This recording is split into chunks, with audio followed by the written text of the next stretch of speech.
And we are back for another episode of Prospects of the Land with a very, very special guest. Ladies and gentlemen, a pitcher for the Cleveland Guardians minor league system who's currently pitching for the first half champions in the Carolina League, the Lynchburg Hillcats, 2020 signing, 2022 DSL All-Star. Ladies and gentlemen, Austin Aldeano. Austin, how we doing? Good, pretty good. How are you guys doing? Yeah, we're good, man. Good. Thank you. Thank you so much for taking the time to ask. And Austin, our very, very first question. How does it feel to be a first half champ, man? You're going to the playoffs. First time for Lynchburg since 2022, since you had that All-Star. Yeah, it feels great. It feels really good. Like everything we have worked on as a team, as individuals, is paying out.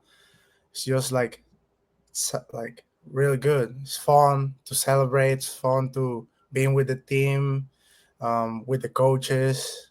It's just great experience.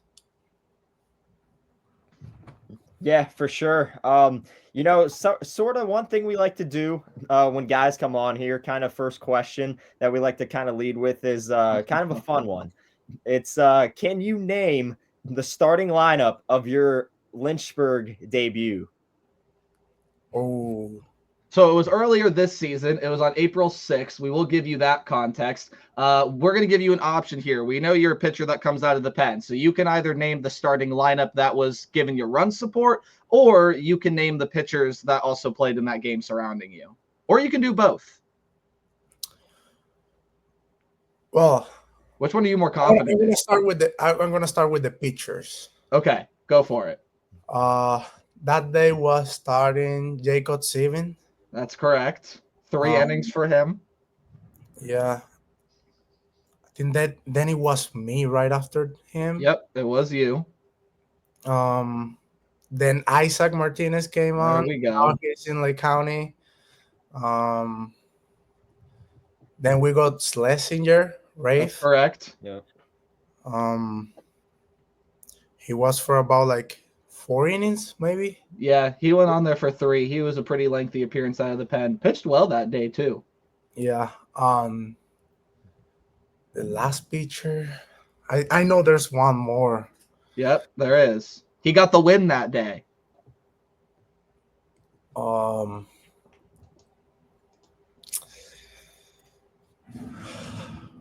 who was it? Maybe McGuire.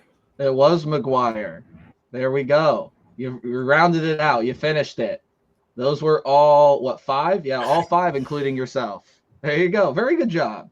Sometimes guys Yeah. struggle with that, especially with the Thank- batting orders. Some guys struggle. Oh yeah. But yeah, you. I don't know if I get the Well, your batting order that day was Tommy Hawk. Then you had Welvin Francisca, Luis Morejo, Bennett Thompson, Espinola. You had Hal there at second base, Ryan Cesarini in the right field, Perella Perea. How do you say Jose's last name? Perella Perea. Perella. Okay. Pirelli. And then Mercedes was there at third. So that was your batting order that day. Something fun we always like to do, but now we'll go ahead and dive on into questions. We want to get back into, that clinching feeling. We're going to talk about the team a little bit here, especially just what was the celebration like? I saw, popping the champagne and everything, but what was the energy of that just entire series like? Because coming into that, you knew the position that you were in. You had made up a game. Carolina was a wagon, and they hit really, really well. As a pitcher, I'm sure you knew that. How big was it there to get that sweep? Just how massive did that moment feel? Yeah. Like we knew the position we were in. Like they were in first place. We were like 1 or 2 games behind for a little bit. We were just excited. We were like looking forward to meet them for the past few weeks before that. As a pitching group, we were preparing for their hitters. We knew they had like really good hitters. We would talk with like the coaches, with Chain, um, between us, on like how we can approach them and how we can work them. Um, and then what we talked about the previous week and at the beginning of that week, what we were seeing the first couple games, we were doing a really good job the rest of the week of following that approach. Um, then the celebration, the energy was insane. It was crazy. It was really good experience to have. Like as a team, we just having fun, popping champagne, celebrating with all the coaching staff, with the family members of the team, um, all the teammates. I remember after we got like popping the champagne, it started raining. So we went to the field and just started like celebrating the field while it was raining. It was really cool. Yeah, and specifically in that Carolina series, they had a lot of dangerous bats. Taturi is dangerous, Made is dangerous. They all still got their hits, but the bullpen did a very nice job to navigate out of those situations. So, in a mindset like that, when you're going up against the team that can hit, was still hitting, how big did it feel to get them off the bases and have them leave some runners on? Yeah, it was huge. One of our main focus this year, and especially that week, is also controlling the running game, which was really huge this past week against them. Like they are good hitters, but they are also like great base runners. So like they could easily get you like to first base and then like steal you second and third. So like keeping them off the bases, and when they get to base, like keeping them on that base, like don't get any free 90s. That was really important. Like working with our holes, working with our pickoffs, um, working with our sequences was the things that helped us the most. I would say mentally, it's just like looking forward to pitch. I remember what the manager told us like midweek was, doesn't matter the situation. What I want from you guys is either we are winning from for like with our lead is like 10 or we are losing by 10. I want everybody to want the ball, everybody to ask for the baseball. And I'm sure you do coming out of the pen. You want the ball every game if you can get it. Taven's got some questions for you about kind of going back to the beginning of the season and how you got to Lynchburg. So let's kick it over to Taven. Yeah, I mean, something that you kind of touched on earlier with that Carolina series is like you said, I mean, everybody kind of wanting that ball. How helpful is it, just having a bullpen full of guys that are all equally as talented and just being able to depend on anybody out of that bullpen and just being a part of that? Yeah, it's really good because we can rely on each other as teammates. We can like help each other out, give advice to each other. I've learned a lot from this group of guys. A lot of guys that are coming from college that I've played before in like in Arizona or DSL. Um, so all of us like have experience of our own. So it's really good to like to exchange those experiences with each other and learn from each other. Yeah, for sure. And then, guy who has been in the Arizona Complex League. I mean, up until this season, what's kind of the biggest difference that you've seen from that Arizona League to now making the jump and starting to get into, main affiliate baseball and especially low A there at Lynchburg? Uh, I would say the biggest like differences are like the length of the season. Of course, like this long season, like 132 games. We play 6 games every week, just one rest day. Um, Obviously, the fans is something that is really different, but I like the vibe, like in the stadium, is really good from the fans, the Lynchburg fans. Um, it's just like getting used to a routine of traveling. Um, but those are good things too because I get to know like so many different places I didn't know before. I get to do what I like 6 days a week, every week. So that's really good. For sure. Austin, you were an international signing in the 2020 class. So I bet that was a little weird to go through COVID, be an international signing and all of that. But the biggest difference that I think a lot of people see between international signings and the guys that get drafted right out of college is you don't really know that much about the international signing guys. You're from Panama, correct? Yes, I'm Yeah. from Panama So City. yeah. So what's the biggest major difference in, I think, coming up through the ranks as an international signing versus just coming straight out of college? Because looking at your resume, it just looks like there's a lot more development, a lot more that has to happen. But I want to hear your perspective on that. Yeah, like as an individual, for what I've seen of like all of my college teammates, I think it's like the development is more focused with the organization. Like all of my teammates that are coming from college, they are already pretty good developed. They just have like small changes to do because they have been like since they're playing travel ball in high school, college, they have like a pretty good baseball to play with before signing. But when we sign, we are like raw talent. They just see like a projection in us, and they work with us since we are in DR. They have a pretty good coaching staff in DR and every level. Um, just to work with the things we have to improve, develop. It's like a very slow but like good process. And then in the middle of that process, back in 2022, mentioned at the top of the show, you got named as a DSL All-Star. I'm sure it probably didn't feel as cool as celebrating this first half championship, but how cool did that feel? I remember back in 2022, it felt really good. I was working really hard toward like my development, and it paid out of me having a really good season stat wise. So I remember when they told me, um, I was gonna pitch like a Thursday. That day, it was gonna be against Red Sox. That was like one of the best team in DR. That day got like postponed because of rain. Then I got to pitch like on Friday the next day against the Royals. I threw like 5 innings.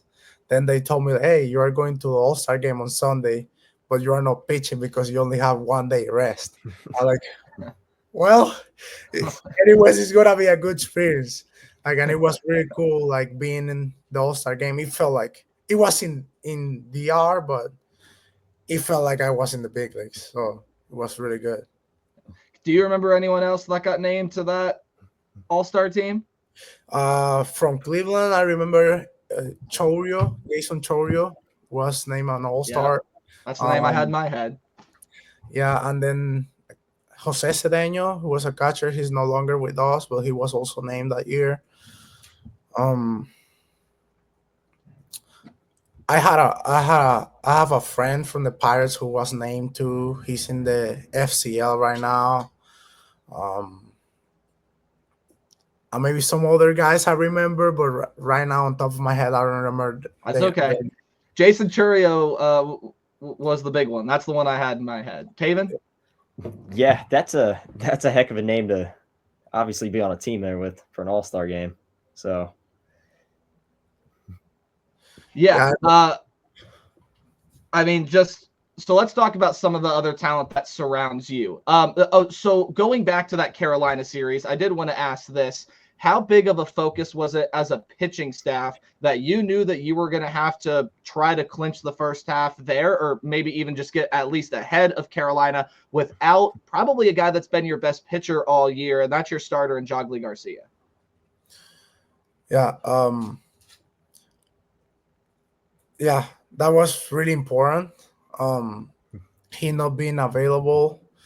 I mean, it was like kind of difficult for the team, but that's something we've been really good this year. Like when someone is like is not able to do the job that day, which is like, I mean, this is baseball. We are gonna have a lot of bad days. We have been doing a really good job as a staff, like picking each other up. Like the guy coming nets is like picking the team up, and then we're like, what Shane says, and I really like it, is like pass the torch towards everybody, like everybody like passing the torch. So that was something that as a group we were able to do really good, and we still had juggling in the like in the dugout in the bullpen, like just for the environment, for the vibes. So that was really good thing to do after he was having like a monster season. It was like very unfortunate to have him down for those couple weeks. Jogley seems like a big vibe guy. How big is his vibe in that dugout? What sort of energy does he bring? You got a name like Jogley, I think you'd bring some pretty good vibes.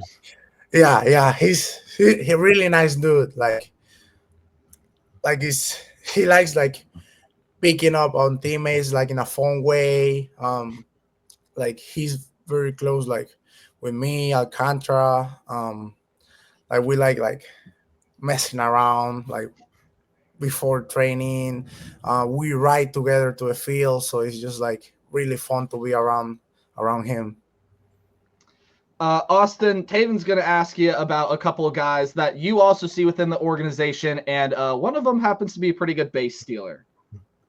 Yeah. I mean, obviously you got a ton of teammates that are equally talented, or otherwise, I mean, you guys wouldn't be where you're at. Everybody contributes in their own way. But how fun is it to just play with these guys on the baseball field? Guys like Tommy Hawk, just watching him just steal bases at the rate he does. Melquise Hernandez, just the way that he just hits the baseball and stuff like that. So just kind of, or Welvin Francisco, we'll say, just kind of talk about, just playing with those guys and how that's been. Yeah, I'm really grateful for the opportunity to have the kind of teammates I have, like really great teammates. Tommy Hawk is insane what he's doing. Like he has like 60 something stolen bags. That is just insane. He's the best in all of baseball right now. So it's like every time he gets to first base, we in the bullpen we're like, yeah, that's a double or a triple at least. Oh, Like yeah. it's insane just to think that he walks and it's gonna be at least a double or a Yeah. triple. Like he's gonna And get bases.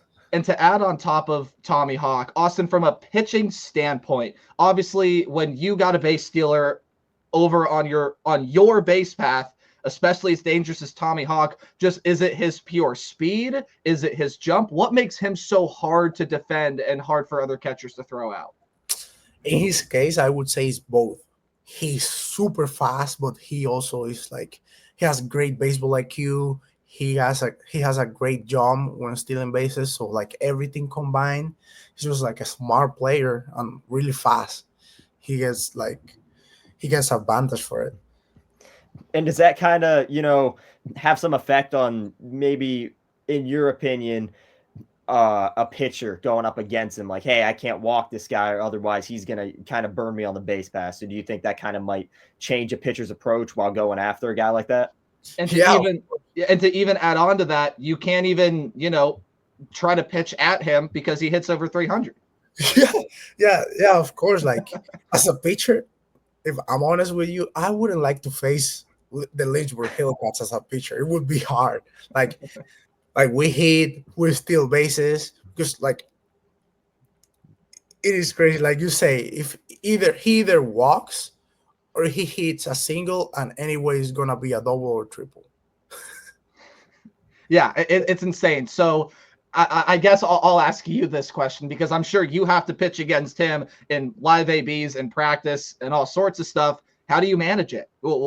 I'm not trying to give opposing teams a strategy, but what's the best way? Or I guess I'll frame it like this. How much has it helped your game to see guys like Churio and Francisca and Hawk and all of these other great players, Nick Mitchell, and a lot of these other great bats in the lineup that you have to face consistently every single day? I think the most important thing is like having that confidence.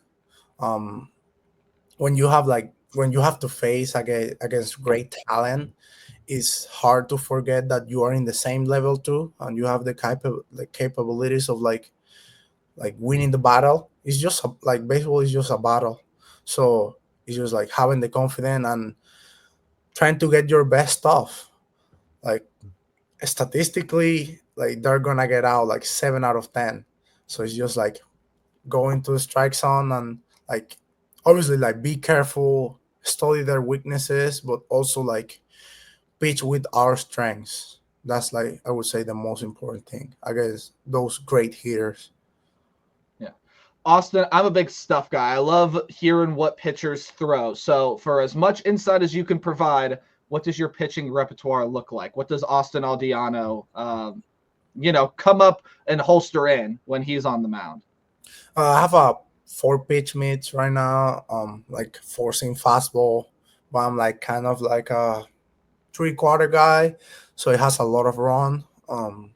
Also have like a gyro slider, a short one. It's around like mid 80s. And also have like a sweeper. Um, it's probably my best pitch against righties right now. It's like pretty big, almost 2 feet of like movement around like upper. That's big league stuff, man. Yeah, I mean, it's been my best pitch. I learned that pitch during the off season. It's just like a hard pitch to command, but once you command it, it's a really good pitch, like a lot of movement. And then my fourth pitch is like a splitter slash changeup. It's the one that I use the least, but it's not a bad pitch. It's just like I have to get more comfortable with it. So that's like my pitch mates. What was the process like in developing that sweeper? If you said you kind of learned and developed it, I would assume just over maybe this past 6 months, maybe even over the past year, it is a really hard pitch to pick up.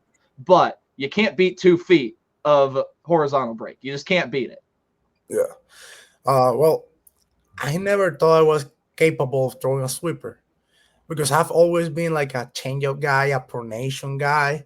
I was like, I was training during the off season at Thread Athletics, and the coach there, he was like, "Yeah, I think from your slot and your run on the fastball, it would be really good to have a sweeper." So we're gonna try and do that, and we were working on countless pitching design sessions. And then like one day I start ripping like mid 70s, but I was ripping like 25 inches of cut on my sweeper, and I was like, this is insane. I never thought I was gonna be capable of this. So it was just going through like countless pitching designs and just like messing around with the grip, with the cues, with like my wrist movement, with everything. And for the context of people that watch this later, 25 inches of horizontal break is big league movement, Taven. Yeah. Yeah, for sure. I mean, just going back to kind of the stuff that you throw, is there, when you're facing hitters in certain predicaments, is there like, is that sweeper your go-to pitch, you would say, or does it kind of just vary from batter to batter? I would say right now is my go-to against righties. Still working on my development of throwing it against lefties because when I get consistently like 19, 20, 22 inches of break, it's hard to control it like glove side. So that's something I'm really working to do, like throwing it more often against lefties. But yes, it will be my go-to against righties, especially later in the count. For sure. Okay, cool, very cool. Hey, we've not necessarily cyber stalked you, but we took a look at your Instagram and things like that. Is it true you're a big photography guy? Yeah, I'm like an enthusiast. I like it. I like Okay. photography, videography. Um, During the season, it's really hard to get the time to do it. Yeah. But in the off season, I started to get into. I got like a pretty basic Canon camera to just like start messing around, like blogging cameras. Start learning. Like I'm a guy who likes to be on his computer, like editing videos and stuff. So just like on Adobe, like Premiere Pro, just editing stuff and recording whatever I'm doing. And yeah, it's something I really like to do. May I ask how that started, and probably what's your favorite thing to shoot other than baseball? I think it started like just watching social media, just watching people like taking photographies and taking videos, like cinematic videos, and I was like, this is really cool. Maybe I should try it. Um, and I would say what I like the most is just like nature, like, just like going to nature or like to a landscape, maybe like to a city, maybe a little bit of like blogging, but not really. I would say I really like more like taking cinematic videos, like still videos and stuff. Well, if you want to get good and get better at it, especially during the baseball season, while it's hard to record, Seth Halsey's probably got you covered. Your videographer over there at Lynchburg made a great video of that celebration. So I pick his ear a little bit. Yeah, I'm gonna do. Hey, so couple final questions here for you as it pertains to moving forward. There are some people in the minor league system, not many, but minorities can be pretty loud, that say, oh, well, once you win the first half, the second half doesn't matter. You can do this and that and the other. What, now that you guys have clinched the first half and knowing that the team is probably going to look a little bit different with new draft picks and guys moving up to Lake County and unfortunately some guys maybe no longer being with the organization, what has your manager, Jordan, first off, how big has he been? He seems like a massive energy guy and just a guy a lot of fun to be around as your manager. Yeah, he's a really, really good manager. Like pretty chill, but like when we don't do something wrong, he knows how to correct us. So I think he's like a very good person to be around with, and especially because he's the manager. He's also like very smart, very like high baseball IQ. So I mean, yeah, we celebrated. We won the first half, but I don't really think there should be anything that we should change. Like, anyways, we have to still develop. We have to still play as a team. And something like I thought with my teammates since like previous years, spring training this year is like if you play for the team, if you play to win, you are gonna develop. So I don't think we have to change anything. Like we were just like going out, having fun, trying to win, give the best we had, and that got us to get like to be the first half champion. So it's just like having that same approach. Have fun, go out there, compete. I like it. Has Jordan echoed that sentiment at all, or has he kind of said a little bit of different things as far as what you guys and what the mentality is going to be moving forward? No, he has said the same. It's just like the same mentality. Um, don't change anything. Whereas this week, we haven't had the best like first two games, but it's just like making the adjustment. Same as like the first half, like the previous series. Okay, we have a couple like rough games. It's just making the adjustment from then. Cool.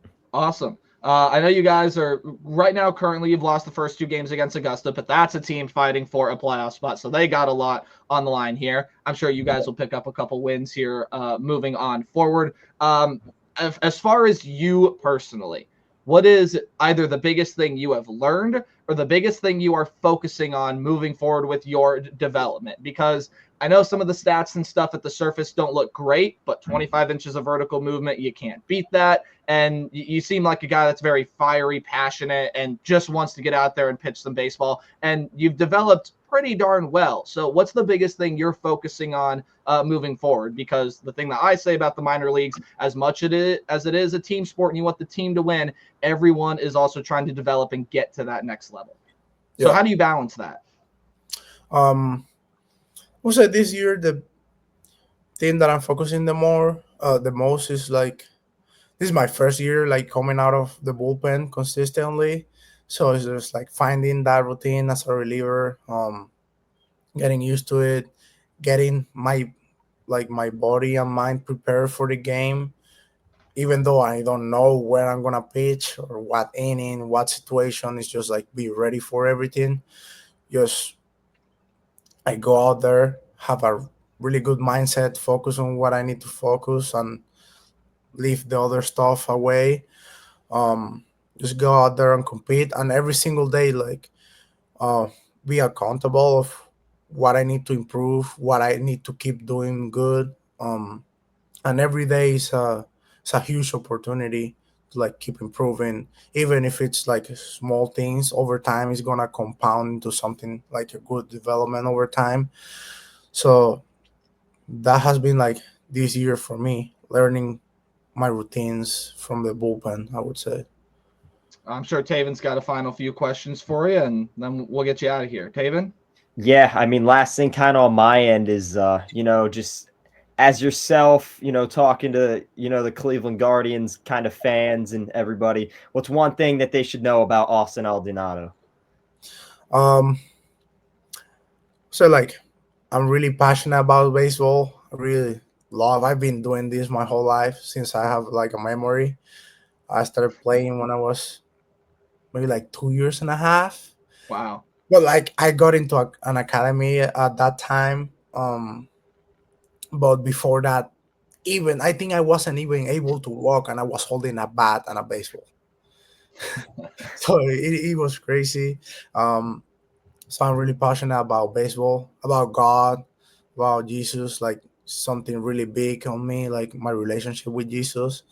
Um, I really like being like create videos, take videos, like even now getting along with all the new stuff that is coming out, like AI, like experimenting with it. So I really like being like kind of like a tech guy. Um, like I also like chess, building Legos. It's like I like keeping my mind like busy during the day. Besides baseball too. So just like to try new things. Find new hobbies and that stuff. Love it.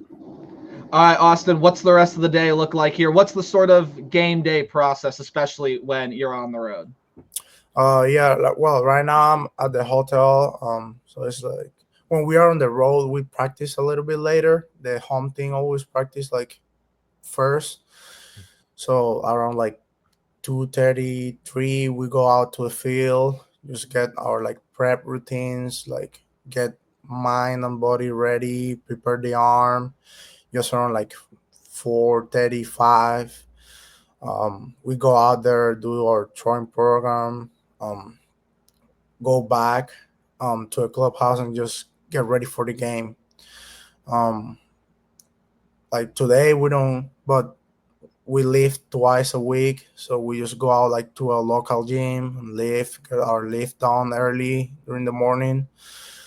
So it's like I'm getting used to that routine because it's a little bit different from like DSL and ACL, Oh, I'm sure. but it's really cool. It's like going to the stadium every day and just getting that turn prong. Like real blessed to do it every day as a job. Well, listen, man, we know you like making videos and sharing that with your friends and family. You now have a video to share with friends and family. We'll help you distribute this out and everything. So, hey, thank you so much for taking the time today. We know, travel schedules are really, really busy. So thank you for taking time to do that. If Taven's got nothing else, he'll get us out of here. Yeah, I got nothing else. Once again, man, we appreciate the time, taking, just a little bit of time out of the busy schedule. We really appreciate it. So thank Bro, you. thank you for having me Yeah. here. It was really fun. Like, it was fun being here. Yeah. For the Yeah, hey man, opportunity. just reach as high as you can, man. Tell this to every minor leaguer. You seem like a guy that just really likes baseball. That's gonna help you. That really is gonna help you, man. Reach for the stars. Hopefully, you get to Lake County, Akron, Columbus. One day, see you in Cleveland. Oh, thank you. Thank you so much. All right, thanks, Have a nice Austin. day. Taven. Bless you. For sure. Well, we appreciate everybody watching, and we'll see everybody Monday. Take care.